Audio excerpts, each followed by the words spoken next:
Have a good browse, have a good look, because the man who is joining us tonight is the one and only Love Ioane! Letting our guard down, we're almost being weak, we're almost being vulnerable, and it's normal for us because if we're the alpha of the family, we're the provider. If we're asking, it means that we can't provide and do those responsibilities. So it's a natural. I think it's a natural feeling for men, even for me. Like I'm talking from my own experience. Like I said, I had to leave work and rely on my wife. At the time when I was trying to pursue business. Even that, to ask your own wife or ask a woman on how we, when we're brought up to be a strong male, that you don't ask anyone for help. Even that as well was also, it was new for me. It was uncomfortable. When you think of the goal that you're after and what you can achieve in the end outweighs that feeling, that overcomes it. Because I can tell you this is honest. Like when I aligned the goal, like before when I was chasing entrepreneurship, it was me.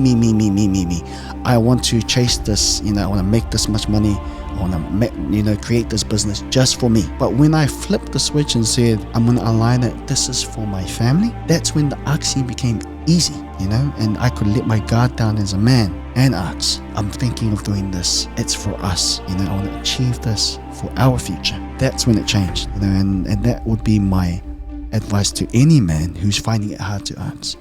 When you align the goal with what you're asking, it becomes easier, and then everything else is smooth. Look at how it is now. My life is smooth now. I could be out, flying for business in China. I could be doing everything, but everyone around me knows that. Why am I doing all of this? For them. We know it's going to be a hard road, because changing a paradigm and a culture is always a hard thing to do. But we don't want to come in and say, hey, change the culture. We want to go with, we'll never get rid of the stuff, but we just want to, create a new culture for it. If you want to come along with the USO brand, drink responsibly. We want to promote, have 1 or 2 bottles, enough. Go home, go get ready for church, go have a sleep. Yeah. So it's that kind of messaging that we want to promote through, and just the USO itself. Our people resonate with that word, because the USO is real deep. It's not just friends, it's more than friends. That I will have your back through thick and thin. Just like us, how we talked in the beginning. Of course. Yeah, but like, USO. Hey. So it's that, if you're drinking as well, you got to look out for your USO too. And a good USO, in my opinion, is that if you've had enough to drink, be like, USO, you've had enough to drink, it should give you a ride home, or you should go home. That's a good USO, and that's the USO that we want to bring out with this brand. I love the whole idea and the whole concept. If you think about singers, they have what they call Mautai or Baijiu, because I work a lot in China with spirits and beer and wine as well. They could go a whole night drinking a 53% alcohol, but have no issues at all. They're happy, and they go home. They rest up for the next day. When I'm there, I just think, man, it's not really the alcohol that's the problem. Most of the time, it's the person that's consuming the alcohol. So I think what we're trying to achieve with the USO brand is work on the inner self. If we can change and promote a different way of drinking through our beer, that's a win for us. You need to ask the specific questions, or the right questions. When we see these people, like, oh man, they're unapproachable. Yeah. They got so much money, they wouldn't even care. We're so small. But you'll be surprised if you go with them with the mic. Like I said in the beginning, it's what value. They have to see value in you too. They see that you're hungry, just like me. If someone's coming to me and they're like, can you help me with this? I'm like, you haven't even shown me that you're gonna help yourself. So it's that kind of, if you go and talk to someone like that, show your value.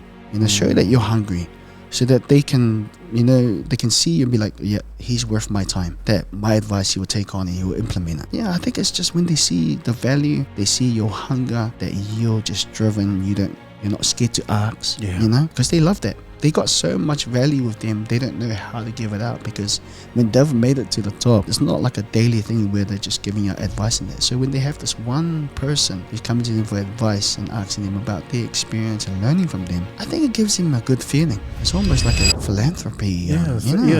Giving back, Giving back for them. Yeah. Mandate. Welcome to Mandate, where we navigate fresh perspectives and nothing is off the table. Tonight's guest is from Tāmaki Makaurau, originally from Palmerston North, but now is in Tāmaki Makaurau in Okilani. He is an incredible individual, incredible man who happens to be an entrepreneur, businessman, is a distributor and an exporter or importer extraordinaire. And so the man has an amazing story to share and has an incredible journey. And yes, just very quickly, I'll just throw it very quickly. Have a good browse, have a good look, because the man who is joining us tonight is the one and only Love Ioane.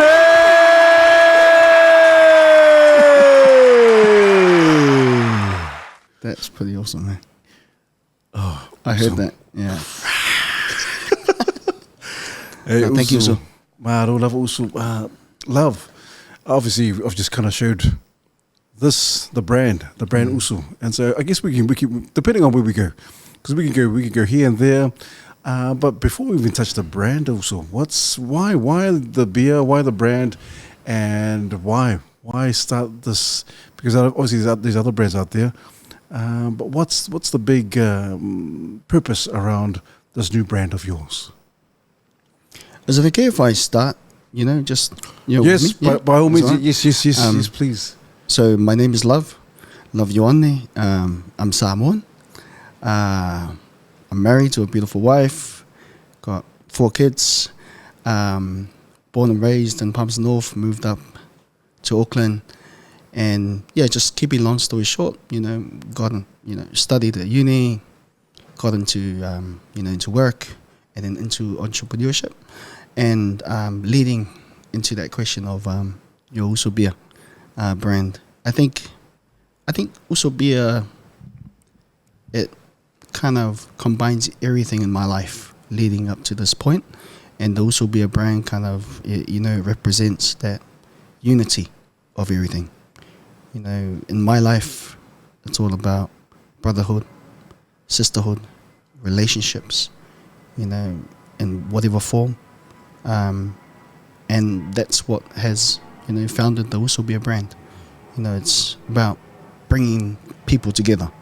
And growing up, you always all the time you remember, whether it's in the garage or you're spending time with your cousins, your uncles, your aunties, it's you always have a beer there to share. So that's kind of, to answer your question, is the USO Beer brand is pretty much that, coming to bring unity to people. And especially in this time of noise that people are, going through with the online space and, stressful things in their lives, it's really important that, we bring a message of positivity, which is what the USO Beer brand is all about. That's bringing the essence of relationship and, the positive social aspects of life back. So yeah. No, love also. And I do. Obviously, we talked over the phone, Love. And I love the concept. You're talking about the concept about the USO brand. Obviously, USO, for those of you who don't know what USO means, it is a Samoan term. It means brother. And like you said, brotherhood or sisterhood.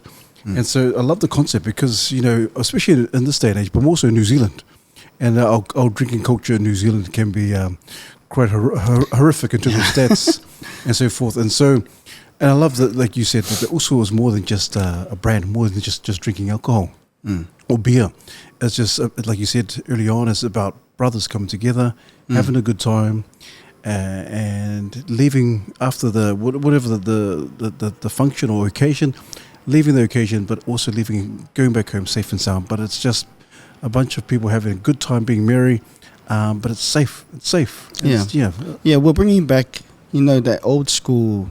We want to kind of emphasize drinking smart. It's on the bottle. Yeah, drinking smart, drinking responsibly. And, when we talk about the USO brand, because I didn't mention this before, the USO brand itself it's pretty much me And I have a few business partners that this is the way that we drink now. It's about having conversations over beer. It's not really much the beer, but it's the conversations you have during the beer. It's the constructive feedback you give to USO, or it's it's the bonding that happens during when you have a beer. So what we're trying to emphasize is drink responsibly, drink smart, and use it as a tool for conversation. We deliberately made it in this size bottle so that 1 or 2 is enough. We know that there's a stigma there, with alcohol, and and we know because we grew up that way when you're excessively drinking. But we want to change that. We want to come out and create a new culture of drinking smart, drinking responsibly. When you're done, go home, get ready for the next day, look after your family, go out with the kids, do that stuff, because that's what we're doing in our daily lives as well. It's so cool. And like you mentioned culture. Obviously, you mentioned stigma. Obviously, there's a lot of stereotype in terms of, when these guys drink, they're going to get rowdy, they're going to start a fight, there's drama and so forth. But I love it that you say, hey, it's about the culture, changing the culture, refining the culture, and saying, hey, no, we're not about that anymore. It's about, like you said, drinking smart, being responsible in terms of how we consume our alcohol. And it is, and I love that you're trying to change the mind shift or the mindset in terms of we don't have to do that. It's about us taking the onus of who we are as a culture, as a people, and even more so as men. And say, hey, we don't have to go down that path. We just get to drink responsible and just have a good time. And I love that. Yeah, talking to the team, we know it's going to be a challenge. Like, we know that it's hard to change culture. So that's why we believe create a new culture of drinking responsibly. If we start it from us, because our main target is more the mature, father or mother who loves beer, who loves to just come home from a long day and crack a bottle open and just enjoy a drink with food, enjoy a drink, with whatever they love to do. So it kind of, because we strategically, have collaborations for that as well. We're promoting food pairing. So we've got some collaborations coming up as well. We'll be pair the food with our beer.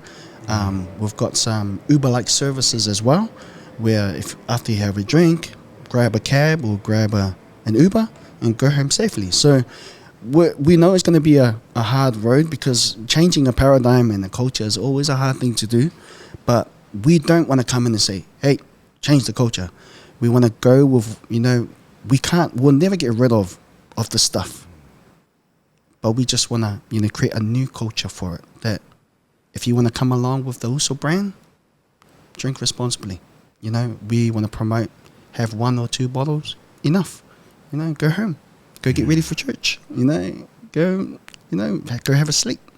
Yeah. So it's that kind of messaging that we want to promote through, and just the USO itself, our people resonate with that word, because the USO is real deep. It's not just friends.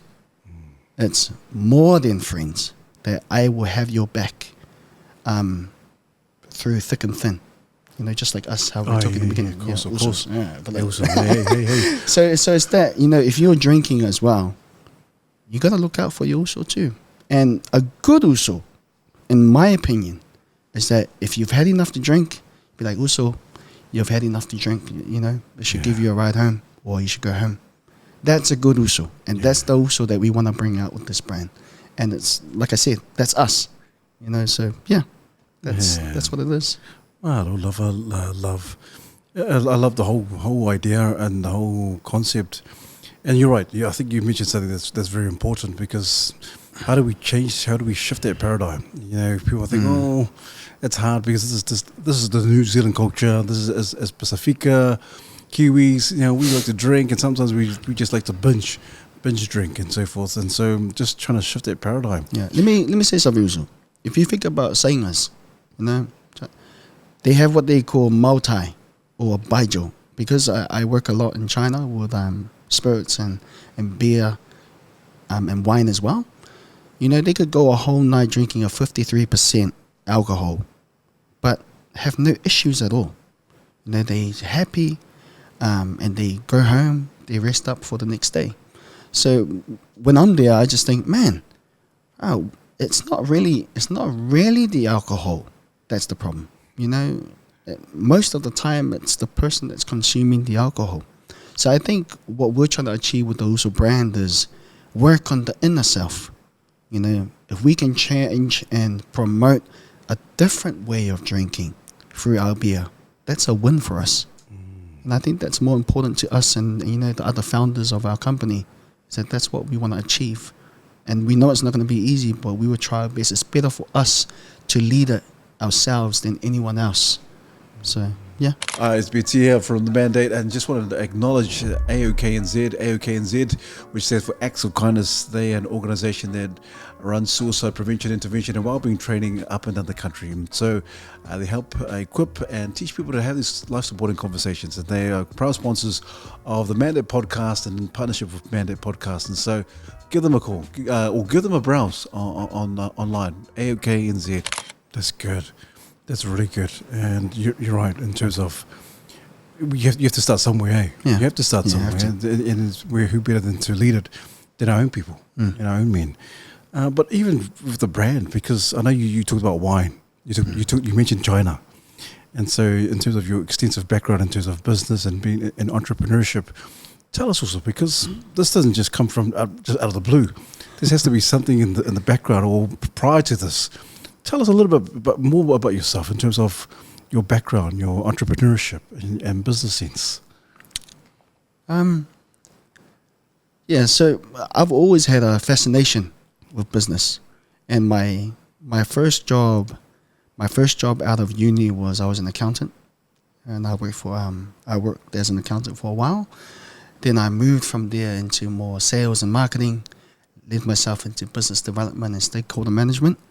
And then from there, I left and, you know, started doing my own ventures, my own business. And I tried a lot of, you know, there was a lot of businesses I tried, you know, from T-shirts that everyone's doing to hoodies to hats to sneakers, you know, all of which were useful for me. You know, I learned, you know, things about supply chain. I learned things about pricing, you know, consumer pricing as opposed to B2B pricing, you know, all of that, wholesale pricing. And then throughout that, there was a year, about 3-4 years ago, I met some Chinese guys. I won't name them, but they're my current business partners at the moment. And it was, you know, it was like a gift. You know, it was meant to be. You know, we just clicked. And that year, we discussed doing some business in China. And, you know, we headed over to China for the first year. And it was, you know, it was so good. We exported some wine. We sold some wine there, and then for that first year, we established a company, and we opened up our own experience center, our headquarters that's now there today. So 3 years after that, we're exporting, working with some of the, you know, the brands, the wine brands in New Zealand and Australia. We're currently working with some wine brands in Hungary.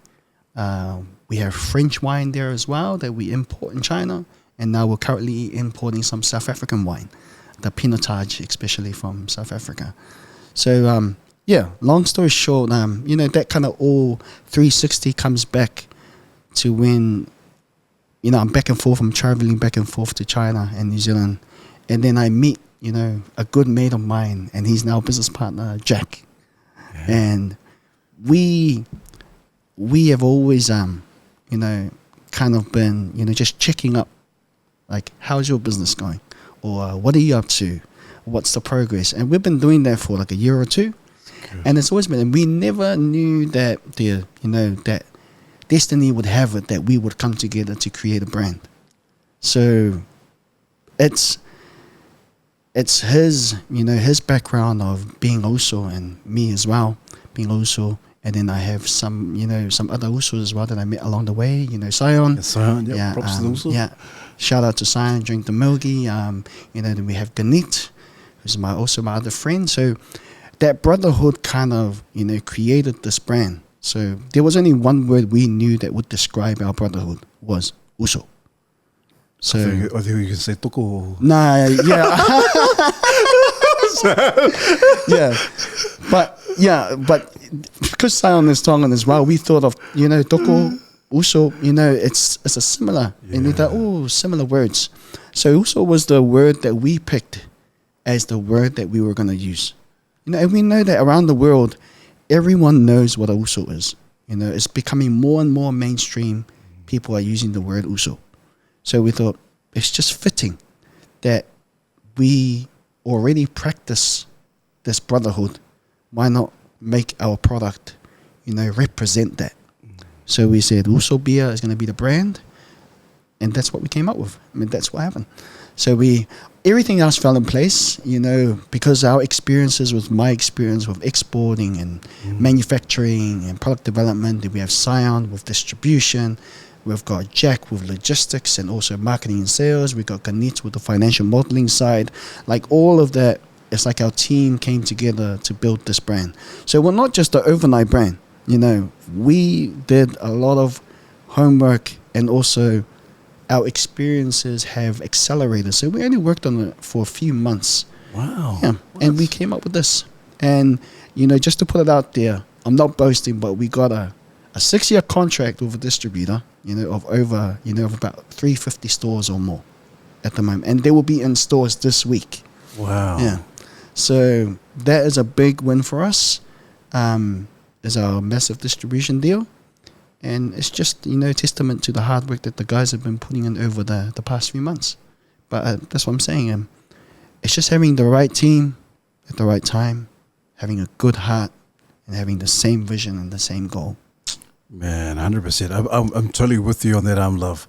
It seems like you guys just got together, perfect team, fast tracked this. You said just a few months? A few months, yeah. Oh my gosh, and then you just kind of just get together and let's just do this. Yeah. One of the coolest things is, Love, is that you actually do it. Yeah, sometimes people can kind of come up with these ideas and, this is a great idea. And I think what seems to be the barrier is the actual doing it, eh? That is. Yeah, and so when you guys set out to do this, was it just who was the idea? Who did you come up with the idea, or did you just like let's just get these guys together? So I initiated the idea, and I brought it to Jack, and I told him, hey, USO, I have this idea of a beer or any beverage called with the USO name. Do you want to join me on this? But because over the years, like I said, we were always checking up with Jack. I knew Jack's work ethic. I knew the success and achievements that he's had. And I'm a pretty good judge of character as well. So he was the first one I approached, and I asked him, do you want to join the team? And then he was like, yep. And then I had Scion already because I export milk powder for Scion to China. So I asked him as well, and he was like, yep, that's us. And then we had our fourth USO, who is Ganit. So we brought him on, and our team was complete. Yeah. Wow. Just like that, eh? Just like that. And you mentioned something that's very important as well, Love. Because sometimes you can assemble a team, and then down the track, it's like, this is the wrong people. This is the wrong team. And why did I get this person on board? And you're like, you kind of look back, you kind of regret it. But just listening to what you had to share and listening to who you're at the team itself and how you speak highly of them. And why is it? Because you're a businessman. Why is it such an important thing, or why is it important to have the right people in the team?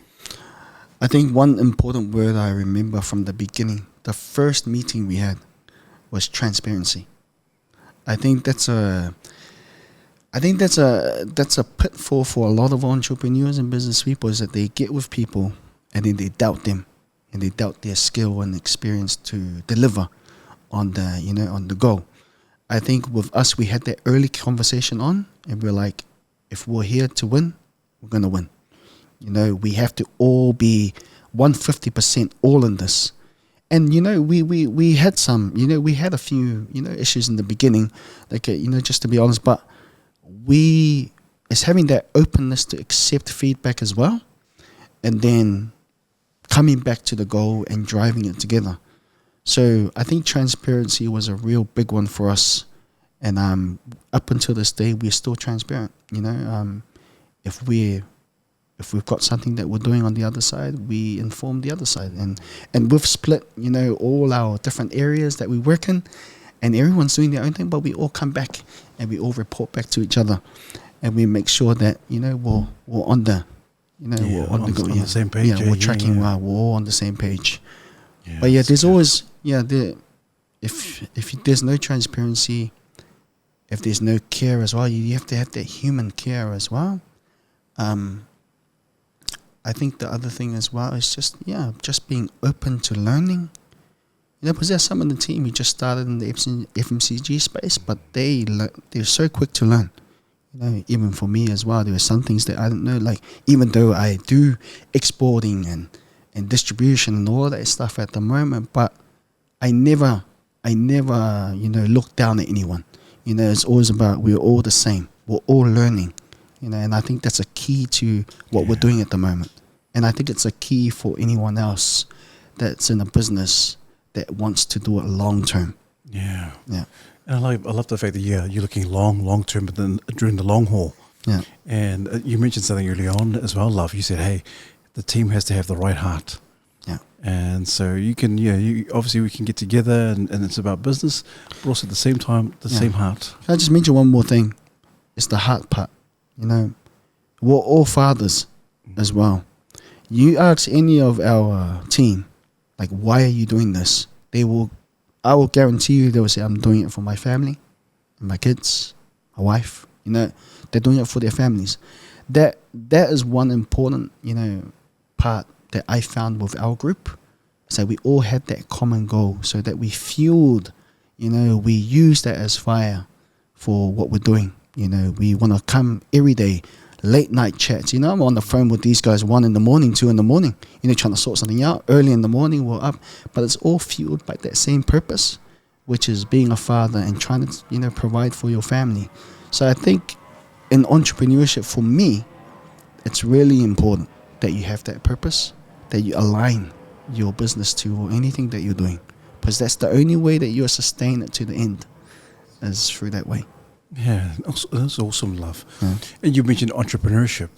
And some people have different definitions, right? But this is what an entrepreneur means. And so for you, because you are an entrepreneur and also a businessman, what does it mean? What does it mean? Because people have like, oh, this is what it means. But what does it mean for you? If I'm to be honest, because a lot of people say make money, provide jobs. That's the normal stuff they say. For me, my conversation with Denton just long ago, I know the definition of entrepreneurship now. It's growth. Yeah. It's personal development. So if I'm to put it in terms like, through the journey of entrepreneurship, you find yourself.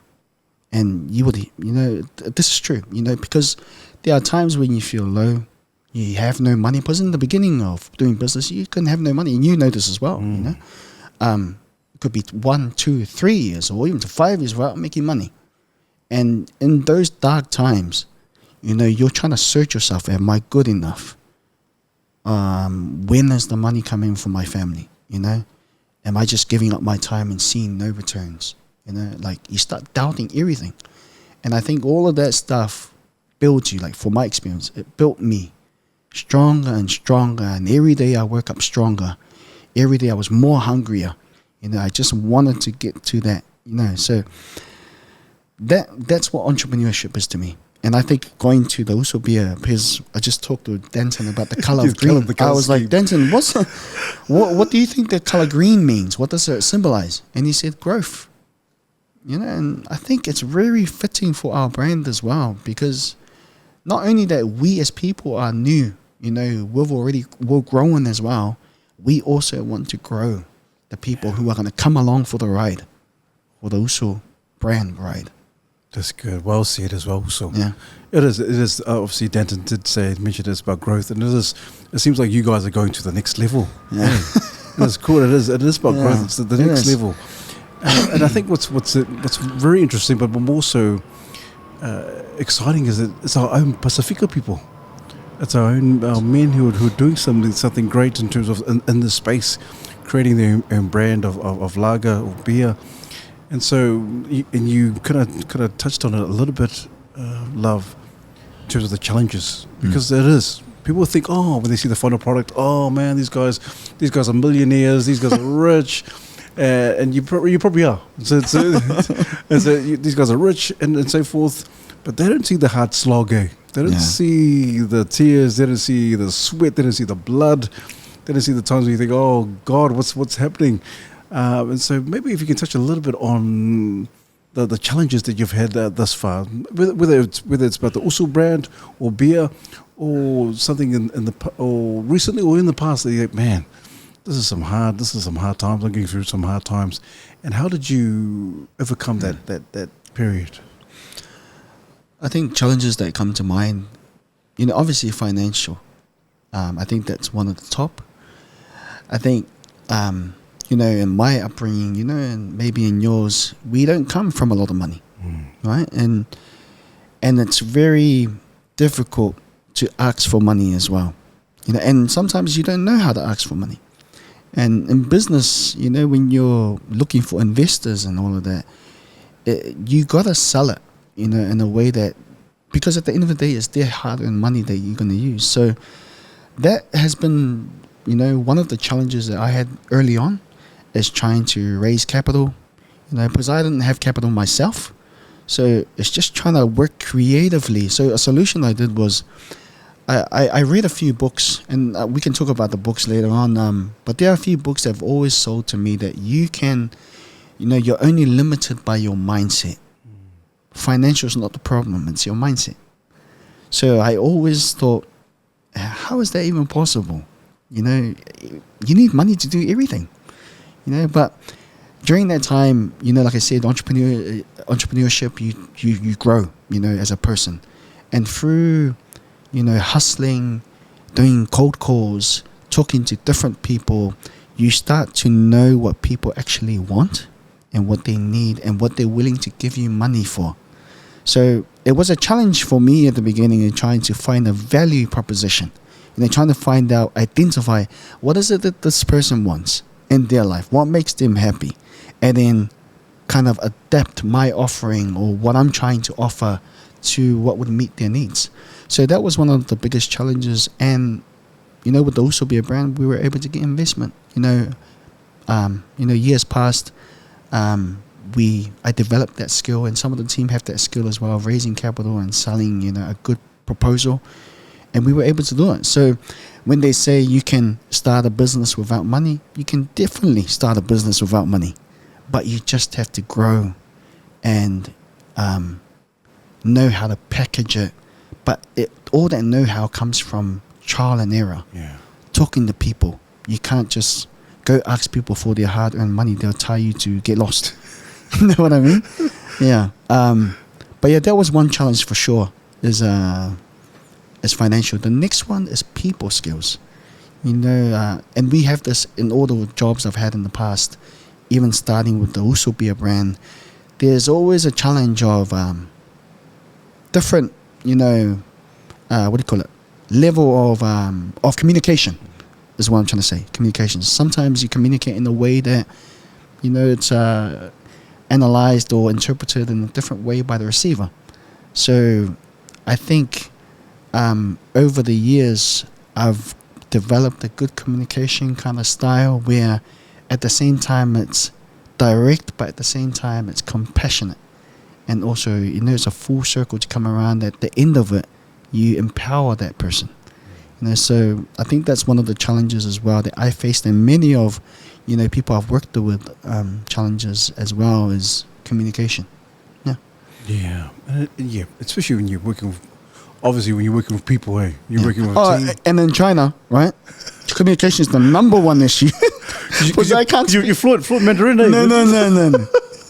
No. I have my Google Translate on me, or my WeChat on me every time. It's funny because I just came back from China a month ago, and they gave me this new technology, glasses. So when you speak to me in Mandarin, it translates it into English into my ears. So whenever I have a business meeting in China, everyone's talking in Chinese or Mandarin, and it's translating into my ears. So it's a new technology. What the heck? Yeah. Did you say it with glasses? Yeah. I'll bring it next time. So what happens? So when they speak to you, it's translated in English. Yeah. So how do you converse with them? Is it likewise when you talk to them? So it works off an app, And then I speak into the app, and then I show them. It speaks to them in their language. Wow. And it's I think it's in 40 different languages at the moment. Wow. Yeah. That's incredible. So communication is not going to be a barrier for me moving forward. I got the glasses now. She got those glasses. Oh man. Yeah. But and I do want to touch base on that as well, because obviously you've been in China. You've been back and forth. Yeah. In China, and obviously doing business, because obviously the brand, the USO beer, but also more so the wine. So how long you been traveling back and forth to China, and also the wine industry as well, and so forth? 3-4 years now. I've been doing exporting wine to China, traveling back and forth. So we work with a few brands here. We've got Matahiwi down in Muttonborough. We've got Cable Bay on Waiheke Island. We've got Cooper's Creek in Kumeru. We've got a few Alana down in Muttonborough. Shout out to Alana, to Glenn. And we work with a few down in Marlborough as well. They supply wine for us that we export to China. Wow. So yeah, it's been a fun ride. Like, wine is a different business as well. And for all the wine lovers who are listening to this podcast, they know what I mean. Wine is a different culture and a different style as well. It has history and everything behind it. Yeah. So shout out to all the wine lovers and wine enthusiasts. So you're converting them, you're going to convert them to... Yeah, and I encourage them to buy a box of USO beer. Yeah, they would love it. Yeah. Oh, man. There's quality in USO beer. So USO beers, we tried a lot of beers, and I know you've tried some beers too. And what we wanted to do with this brand is, with our first ever beer, we wanted to put quality into it. That's why you see on it says premium lager. So we only, we used New Zealand made, malt, quality hops, everything in that beer. It was brewed, to the T with quality. And we did numerous iterations and tastings of it to make sure that it was nice and smooth, had a nice fruity taste that people love. And we put it at a strength as well, where you don't need to drink through a whole 12 box. You just have 1 or 2 and you're done. You just enjoy the flavor. So, the first sip tastes the same as the last sip. Wow, that's incredible. And so for those who are they're probably watching this, like, oh my gosh, where do I get my hands on the USO beer? And so, and I know you just described a little bit of what it tastes like. So if you were to say it in a nutshell, like, okay, look at the camera, Love, and say, hey, does the USO beer taste like to a T? How would you describe it? USO beer tastes smooth and crisp with a nice fruity finish that keeps you wanting more. Ooh. So, because Jack's here as well, is Jack? Is that true in terms of?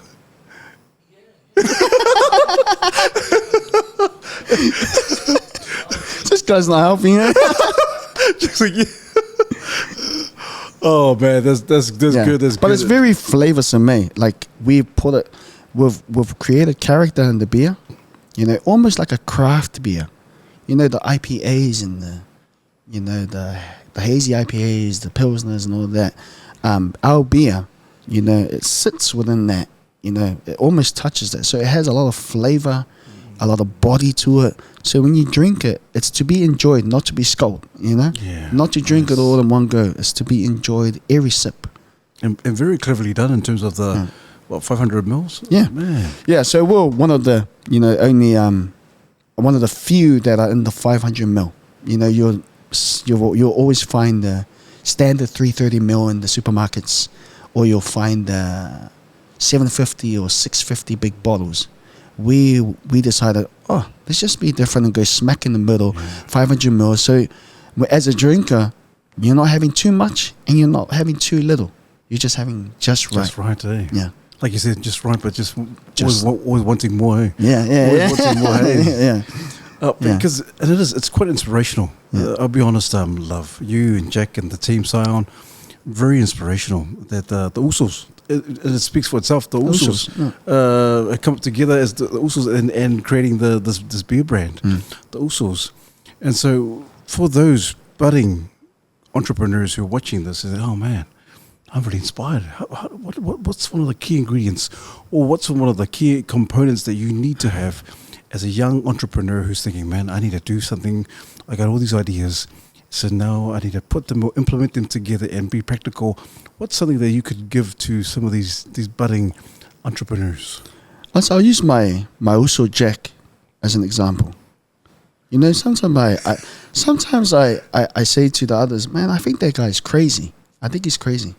But it's like almost like an obsession, you know, that he has. He like calling me like early hours in the morning. Hey man, I'm thinking about the USO beer and the USO brand, you know, da da da da.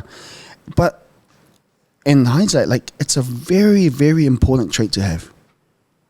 Like a healthy obsession over something, you know?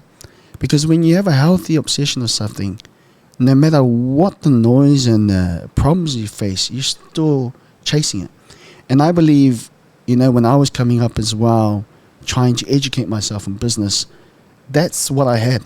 You know, I didn't care if that person there was a millionaire or he made a lot of money or I saw him somewhere, you know. But some people are intimidated by that.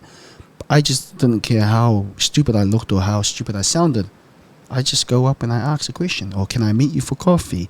You know, it's all that. I think it's all part of that. You have to have the healthy obsession to chase after that goal, because the beginning may be blurry, and you know this, you know, with your business and your organization, but the path will be revealed to you. But it won't be revealed to you if you just sit and do nothing. You know, so that healthy obsession that Jack had, it's good for us. Because a lot of the, you know, the success of this brand right now is through his craziness. Is that true, Jack?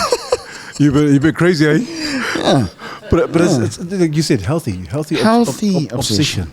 Yeah. And I love it that, you know, because you need to be obsessed with some of these goals or dreams. Yeah. Because, you know, and I think one of the key things you also mentioned as well, Love, is that you got to get up. You got to get up Action. and do it. Action. Yeah. And so there's some people out there, and I'm not being judgmental, but there's some people who can talk up a good game. Yeah. Say this and that, but it's not. Doesn't become reality until you get up and actually put it into motion or action. And I love it, the obsession, because Jack is calling you 1 o'clock in the morning, 2 o'clock in the morning, and making sure that things are progressing and so forth. And so for those budding young entrepreneurs, it's like, man, what else do I need to do? I love that. And one other thing also is find something, like for those who are new, find something that you're good at and just go full force in it and make mistakes, especially when you're young. Yeah. You know, I'm in my mid to late 30s now, so I wish I could have made more mistakes when I was younger, so I could have learned. Like Sion's a good example. If I put this on, he's in his 20s, yeah. but he's already made his mistakes. So by the time he gets to my age or our age, Maro's a billionaire. He's just gonna fly. Yeah. So for the young entrepreneurs out there, man, just chase it. You know, whatever you're passionate about, chase it full force. Make mistakes early, learn from it, and in the next stage, you know exactly what you're doing. That's good advice. Very good advice, Love. Also, as well, Love, because people think, oh, okay, that's great. How do I implement that? But also, what are some of the pitfalls? What are some of the things that to be aware of, just in case and you said, obviously you learn from your mistakes, but what's some of the things that you could avoid instead of going through those mistakes? What's some of the pitfalls that they need to be aware of? You know, I mentioned in the beginning, the number one is a financial issue, right? A lot of us, you know, who grow up like me with not a lot of money, to do business, you have to be careful and measure, you know, kind of weigh your essential life to your goals. Because at the end of the day, your business is a risk, but your family is, you know, you have to take care of your family. You have to work and make money. So it's finding that balance between, like, that's one massive pitfall. You know, I'm fortunate that my wife worked, you know, she was working and making the money, you know, so that I could go out and pursue business. So you would have that someone, or it could be in a different form, you know, for everyone else. But you got to be very mindful that take care of your essentials first, because you have all these entrepreneurs and billionaires saying, I lived on the streets, I gave up all my money, you know, Yeah, that's cool, and that puts, it has a negative and a good effect to it. Good effect, it drives you to hustle more. Negative effect, if it goes wrong, you're left with nothing. You're on the road. So what I'm saying is a pitfall is financial. So kind of secure that, your home life first, making sure all your living essentials is taken care of, and then pursue your business. And it could be late hours of the night. It could be after work, you're meeting up. I was doing this after work. I'm gone and I'm meeting with, my business partners. So it's just that. So, yeah, don't fall into that pitfall thinking that you have to put everything in at that moment in time. Nah, it's not. It's good. Yeah, like everyone has a different, risk tolerance. Yeah. So it just depends on people. Other people have a lot of money and they're willing to take that risk. They don't care, but other people, they don't have anything else. So, yeah, it just depends on you. Good, very good advice, love. Yeah. And like you also mentioned, balance, balance your family time with obviously the business and work. Yeah, and family time as well is a big one, because when you're on this journey of entrepreneurship, you almost go into a shell. Like I remember myself, I started not even listening to anyone. When someone's talking to me, I can't even hear half of what they're saying, because my mind is so focused on, on the business. But my, kind of in my experience for entrepreneurs who want, life balance, when it's time for business, go hard. When you're with your family, 100% focus on your family as well. It's possible. It can be done. But, when it's business time, your family should understand that you're doing business right now. Don't bother me, right now. Talk to me later. And that's how my family runs, My wife knows exactly if I'm on the phone, like I'm going hard, she doesn't even bother me. She just waits, and until I come, whether it's late at night or whatever it is for dinner, then that's when we have our one-on-one conversation and how's your day and all of that kind of stuff. So, yeah. It's good. Very, very, very sound advice, love. Because I can understand, and I get what you're saying in terms of the sacrifice and obviously the balancing act. Yeah. All these things that you have to consider, and all these, or sometimes also these challenges as well. And so also because I think it's interesting, and you. As Pacific Islanders, and we just touched the Samoans because you and I are Samoan. Yeah. And so Samoans and good Pacific Islanders, we think, oh man, we have to be very, very respectful. For alo, respectful. We can't be asking too much questions, or don't ask for help. As you mentioned it earlier. And sometimes we're not the best at asking for help. And more so as men, we narrow it down as men. Pacifica men, you find it very hard to ask for help, and so. It seems like asking for help is no issue for you. What's some of the things that we can do? Because some people might think, I don't know who to ask. Oh, I don't know if I should ask this. Am I being disrespectful if I'm asking this person who's a business person? And so, how do we eliminate that? Or even why is that the kind of thinking that we have in terms of we can't ask for help as men? Damn, this is a tough one, eh? I think when I think back to my own life and my experience in business too, and just life in general, it's just my masculinity. We're brought up, Samoans, to be a strong male, take care of your family, do everything. So asking, it's almost like we're letting our guard down. We're almost being weak. We're almost being vulnerable. And that's normal for us, because if we're the alpha of the family, or we're the provider, if we're asking, it means that we can't provide and do those responsibilities. So I think it's a natural feeling for men, even for me. Like I'm talking from my own experience. Like I said, I had to, leave work and, rely on my wife, at the time when I was trying to pursue business. Even that, to ask your own wife or ask, a woman on how we, when we're brought up to be a strong male, that you don't ask anyone for help. Even that even that as well was also, you know, it was new for me. It was uncomfortable. But I think when you think of the goal that you're after and what you can achieve in the end outweighs that feeling, that overcomes it. Because I can tell you this is honest, like when I aligned the goal, like before when I was chasing entrepreneurship, it was me. I want to chase this, you know, I want to make this much money. I want to, you know, create this business just for me. But when I flipped the switch and said, I'm going to align it, this is for my family, that's when the asking became easy, you know, and I could let my guard down as a man and ask, you know, I'm thinking of doing this. It's for us. You know, I want to achieve this for our future. That's when it changed, you know, and that would be my advice to any man who's finding it hard to ask. When you align the goal with what you're asking, it becomes easier. And then everything else is smooth. Look at how it is now. My life is smooth now.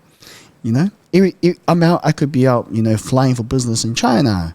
I could be doing everything, but everyone around me knows that why am I doing all of this?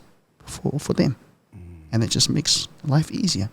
Yeah. So I think for a man, that's very important. Find your why you're doing this thing, and then, you know, align it with the ask. That's good. I like it. I like that there's a shift now. It seems like there's a shift now that more men are able to ask for help. And the old adage of being weak, if you ask for help, you're weak. I know there's a major shift in terms of that. It's not bad to ask for help. And you see it, and especially in business. You need to ask. You need to ask the specific questions or the right questions. You need to be asking in terms of how to do this and that. And one thing that I do notice about those who are real successful business people, they are willing to help. They're willing to help. They're willing to give advice and wanting to other people to reach whatever goal they aspire to have. You'll be surprised, like, you know, when we see these people, like, oh man, they're unapproachable. Yeah. You know, they got so much money, they wouldn't even care. We're so small. But you'll be surprised if you go with them with the mic. Like I said in the beginning, it's what value they have to see value in you too.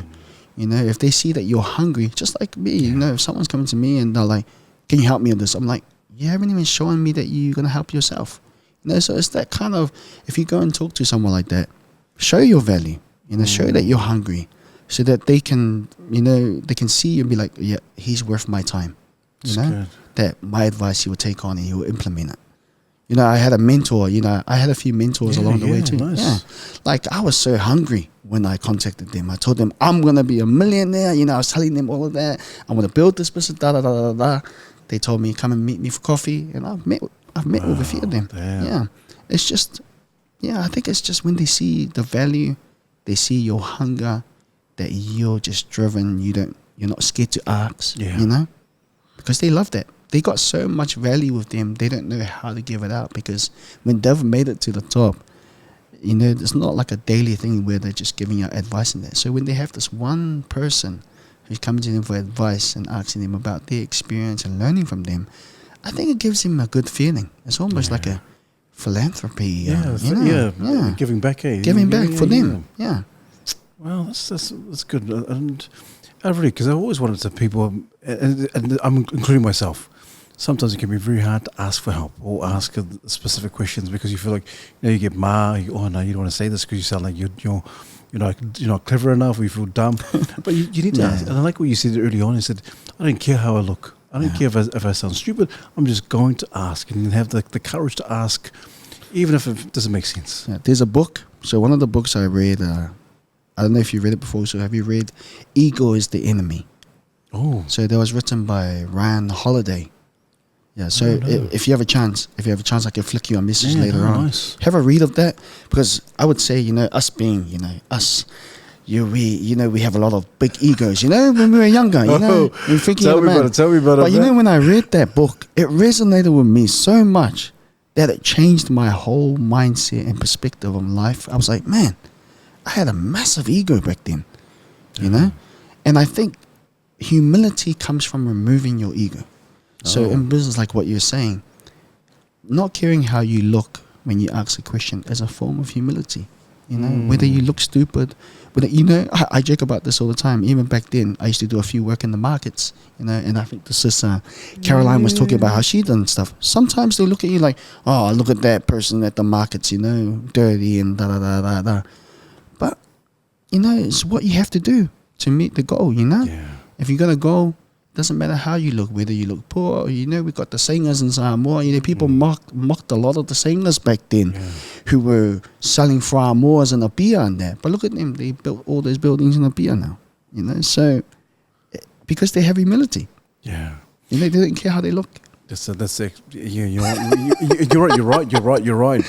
I totally agree. And it's interesting you mentioned ego, because I was going to ask you about pride and ego. Because you know, sometimes when people make it, you know, they end up being very, very successful in business.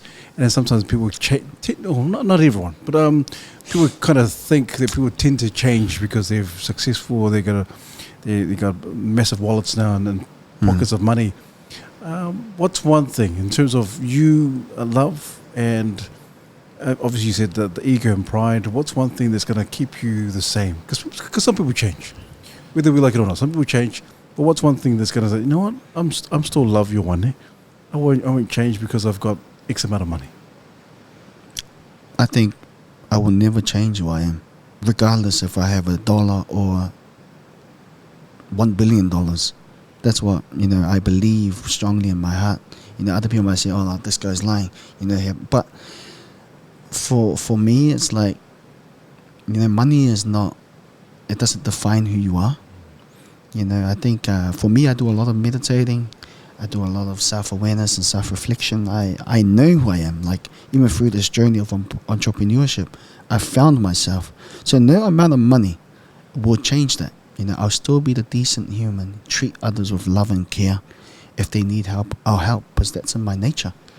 You know, I'll never change. You know, whether it's I walk on the street and someone, you know, wants to ask me a question, I'll stand there and answer it. You know, like, I don't know how people change, but like I said, I think money just amplifies who you are. So if you're a good person, when you're at $1, when you make $1 billion, you become more of a good person, because you start sharing it to people and doing good things for the community and other, you know, and other good causes.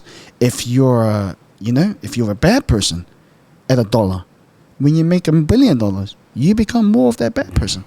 So that's what I think, you know, because it starts from within.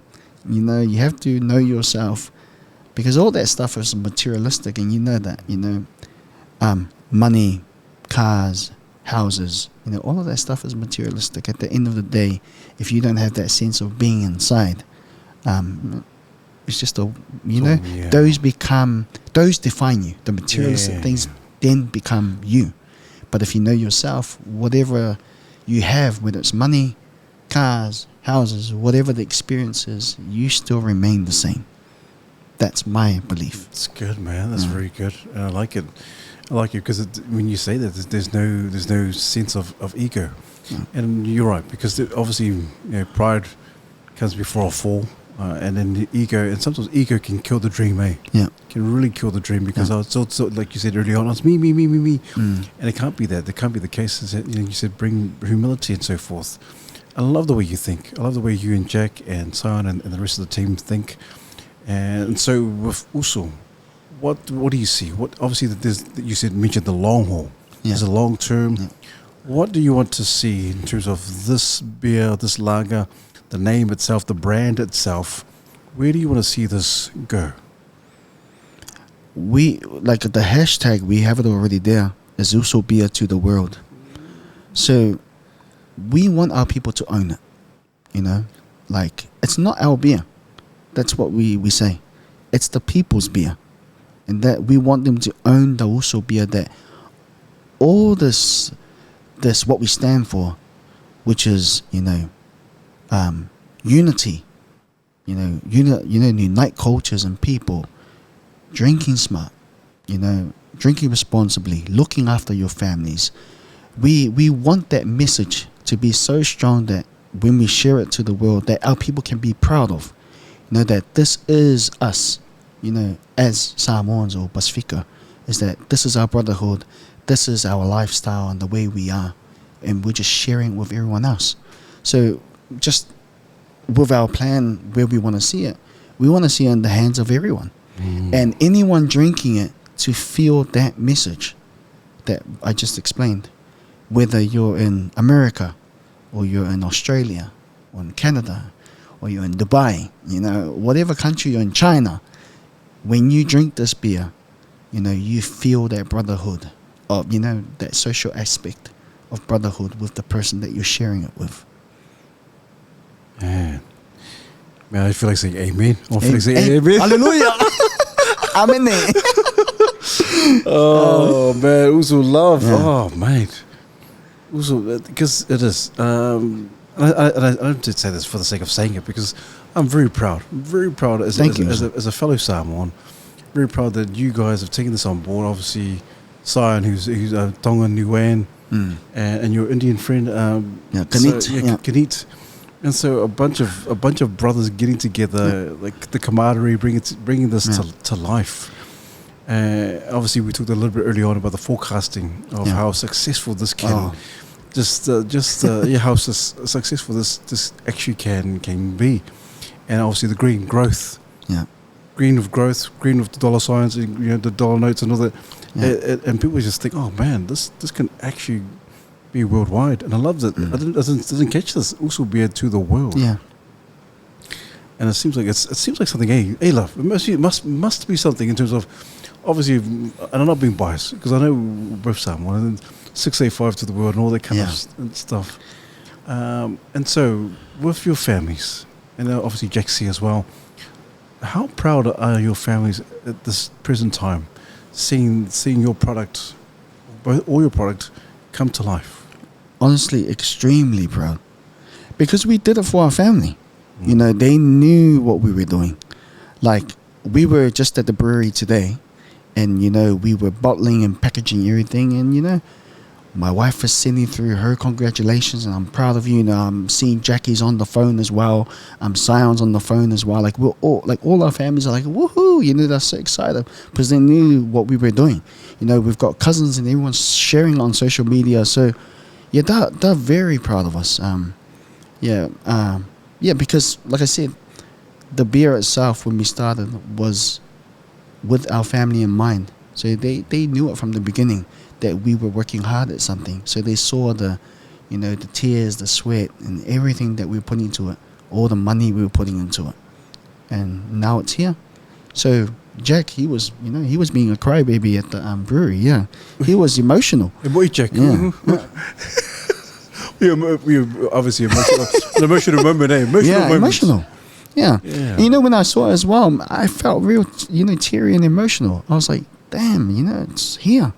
Something that we started off as talking as USOs and just an idea, and to come to fruition, it's unbelievable. It's amazing. Well, it's unheard of. To be honest, it's unheard of that you have these Pacifica guys get together and start this brand. And so, props to you guys. Thanks, and congratulations as well. Thank you. It should be, because I know the launch is very soon, next month. Yeah. But this is incredible story. I think down the track or years from now, someone's going to do a film. Someone should do a film about this. We laughed about it. We laughed about it that we would so we started the company. We used to use McDonald's. So shout out to McDonald's Papakura. And there used to be a lady there. She would always come and chase us out, or you can't have those bottles on the table. But she's a nice lady. She's the cleaner. She's the server. She's a nice lady. It was just us being naughty with our bottles there, having it on the table. But that's where we started. And then now we have our own base now in Monaco. So that's where we're operating out of our headquarters. So we'll take you there. We'll take you there sometime. Awesome. Oh man, my Lord, love it to you and the brothers. And so, love, because I tend to ask this question to every guest that comes on. And we had a legacy. It's all about legacy. And whether it be about the USO beer brand or anything else. And so when it's all said and done, love, and your time on earth is done, what do you want to be remembered for in terms of your legacy? What do you want to be left or leave behind in terms of this is Love Ioane, and you can finish off the sentence. This is who he was, and this is what he has accomplished. What's your legacy? Man, that's a big question, eh? I've never thought of it, eh? But I think if I was to, actually answer that question, it would be I just want to be remembered as being a good person, a good father, and a good brother, a good husband, just a good person to my friends, my family. Because at the end of the day, like I said, nothing else matters from that. I just want to be remembered as that person that I gave life, everything I could to be a good person while I was on this earth. So that's kind of emotional, but that's at the at the end of it, that's what I want to be remembered for. Just a good person that showed love and care to everyone. I went hard at life to provide for those that I love and change lives along the way when I could. And like with all these products, they're all legacies in their own right. I want the USO beer to be drunk years from now, generations from now, with that same message, that there's a new culture of drinking, that if it's our people, we drink good, over food, constructive conversations. We're not known for this ingu o ngā, all of this stuff. That it will be a different time, but our people will be different people, because we've created the culture from now. So that's a legacy in itself, the USO Beer brand. That's what I want. Yeah. Malo love USO. And it is, and you guys are pioneering it, dude. Because it's massive. You really think about it. You sit there and you kind of ponder on it. You think, wow, you're actually obviously the beer brand in itself, but more so the culture, changing the culture. If you can change this culture in this day and age, and to the next generation. So, wow. So one thing we absolutely know for sure is that we don't want to change culture, because when you think about our culture, you can't really change it because the culture is good. There are good aspects of it, and we're not there to change it. The right word for us is we want to create a new culture. And culture, I'm not saying for Samoa or whatever it is. Culture can be anything, because we know even people riding like bikies, that's a culture. People playing sports, that's a culture. So we're trying to create a new culture of drinking responsibly.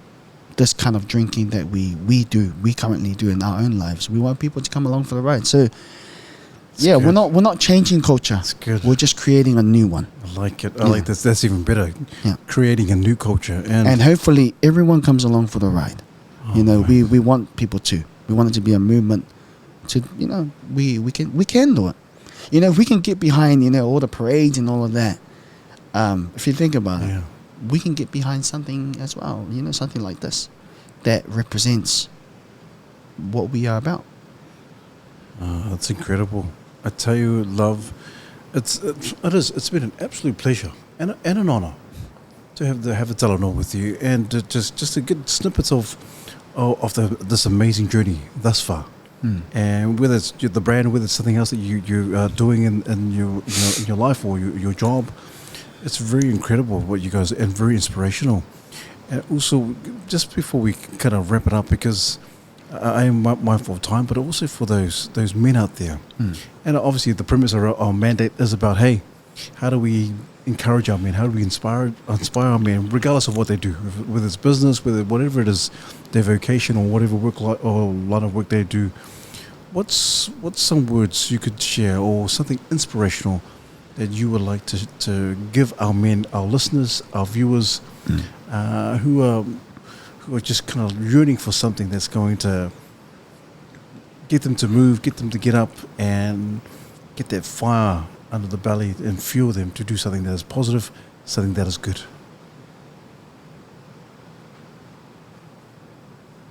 I just want to say that you're not in it alone, that there are many of us men who go through the similar problems, or we call it whatever we call it, but you can find the strength in talanoa, like what we're doing, talking and finding other men as well who share the same values as you, and just talking like that. I think for me, my advice would be you can find someone that you can be vulnerable with. I think that's the most important thing for me, because I found that person too, that I was completely vulnerable, that I could let my guard down and express myself, and in whatever I wanted. So I just want to give words of encouragement, to all the men out there, that there are others out there. You just need to be strong enough to talk to them and find that person, or find those people who can be your support network, and that you can be vulnerable with. Like if it's something in life you're trying to change, or if it's business that you're trying to do, I believe in my own experience that that person will be provided to you, or that support or help will be provided to you. I'm just talking like from my own experiences. It's hard. Like I can't say it's easy, because it wasn't easy for me too. It's hard to be vulnerable as a man. Honest, because I was staunch man, I was egotistical man, that's how I was. But when you find that time where you can be vulnerable with the right person, and you can see the light of a better life, that you value other stuff that will make you a better man and a better version of yourself, go for it. I knew early on that if I wasn't vulnerable and I changed my ways, I wouldn't be where I am. Yeah. And that's the truth. It's good. Very good. That's the truth. I valued the man that I am now than to the man that I was before. So it's just having that courage to be vulnerable with the right person, I guess. That's my advice. Well said. And I can imagine that you look back now, Love, and say, man, gosh, some of the decisions that you could have made could have taken you to a totally different path. Oh yeah. And you see the progress, you see the knocks and the challenges, but it's amazing. Yeah, I'll tell you for sure also that if I didn't change myself, I wouldn't have all this stuff that I'm doing right now. I could, for sure say that. Because like I say, entrepreneurship is a journey. You become someone. But a lot of our ego and our old ways as a man is what restricts us and stops us from being great. Yeah. And being the version that is successful and an entrepreneur, like in terms of business. It's good. So you have to be, you have to create a newer version. Like I believe in the world of cause and effect. A mentor taught me that, and you have to look at, if you're doing this now, the effect is going to be there. So if you know that you've kept doing the same thing for many years and you're getting no result, obviously you're doing something different, so you're doing something wrong. Yeah. So you have to be open to change. So my change was I became vulnerable and I discovered a new self, of my, a new version of myself. And then that's what I pursued. And what happened after that, I started getting all this law of attraction happening. I've got, business people coming to me, people, good contacts, network, even that Jack, come to me. These guys are all being attracted to me. Subconsciously, I didn't even know. It's just that I was portraying a different person now. I was not being an egotistical, like I can do business all by myself now. I started being the person where I'm open to working with other people. I'm open to listening to other people. Even if my boys say, let's go for a drink, I could say no to them without even feeling guilty. So all of that stuff. So I think that's the strongest lesson for me. It's just being vulnerable in a safe space with the right person that lets you discover yourself, and then you just chase that. You become better and better every day, and that's what I did. It's good. Yeah. That's very good also. Very good insights, like I said before. And you're right. The law of attraction, it just opens up doors, opens up the opportunities. You end up finding the right people at the right time. And like I said before, from the onset, great work what you, Jack, and Samoan and your other friend is doing. And I look forward to the launch as well. And so I want to give it. I want to give it to you because I want to give you the last words in terms of plugging. It's a bit of a plug-in for the beer, for the USO beer. And so if you look down the camera and just do a plug-in and tell us more about obviously the launch or whatever you want to say about the brand. Hey everyone, alofa everyone. It's the USO Beer brand there. We're really excited to bring something new to you guys this week. It will be in stores this week. And just remember, this beer, it represents us. It's your beer. It represents drinking responsibly. It represents uniting cultures and people, and just enjoy having the beer over some food and conversations with your loved ones, friends, and especially your usos. So can't wait for you guys to get a bottle in your hand, and feel free to hit us up on Facebook, Instagram, TikTok, our website. If you have any feedback, maybe you don't like it, or maybe you want something new, just hit us up, and we'll be there to make sure that we answer your questions. Okay. Sick use. And like the man's name says it all. It's all about love. It is about love. It's about love. It is the USO brand. And guys, you need to try this. Obviously, it's gonna pop. It's gonna pop, and I can't wait for this to like you said, it's gonna go in people's hands. And like you said, I love what you said. You said creating a new culture. Yeah. And so it's a good time to be alive. Yeah. And bless you guys. Bless you, Jack, and the rest of the team. Been an absolute pleasure, love. Thank you. Yeah, and obviously, thank you. You and I from what? We're from what? From the most famous school. What's that school again? What's the Hey, what's that school? Yeah. Fight the good fight. Fight the good fight. Fight the good fight, man. Fight the good fight. We got these One Tree Hill guys on this side, and some of the Southern Cross dudes on this side, side eyeing us. Fight the good fight once again. The last spirit, but also obviously, thank you for being so kind and giving us the bottles and the wine and so forth. But I do have a gift for you. Oh man! And so obviously, you being a very proud 685, very proud Samoan, and so I'm very proud 685. I'm not being biased, but I do have a gift, and the gift is. Special, very special, because you hear the stories of the Mau movement, and so this is for you also.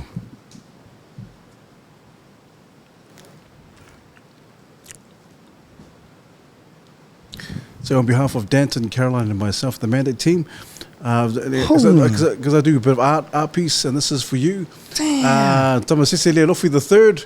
Thank you, so man, that means a lot. This is for you, my friend. And so and so also blessings to you and the team, and I can't wait for this to honestly to be on every shelf. This means a lot, like that movement. It is, we're trying to do a movement too, and this just seals it all. Like this is, I think that's the inner fight that we always have as Samoans. We always want to strive. For something more, we want to win, and that's what we're all about. Thank you so much. I appreciate you and the wife gifting this to me. I'll keep it, keep it in my house and just show it to anyone. Thank you so much, also. Like I said, it's been an absolute pleasure, and all the best when this comes out and the launch as well. Yeah, so you're coming. Can't wait, man. Can't wait. And so, my friends, please don't forget to subscribe. And once again, the man himself, Love Ioane. Thank you. Mandate.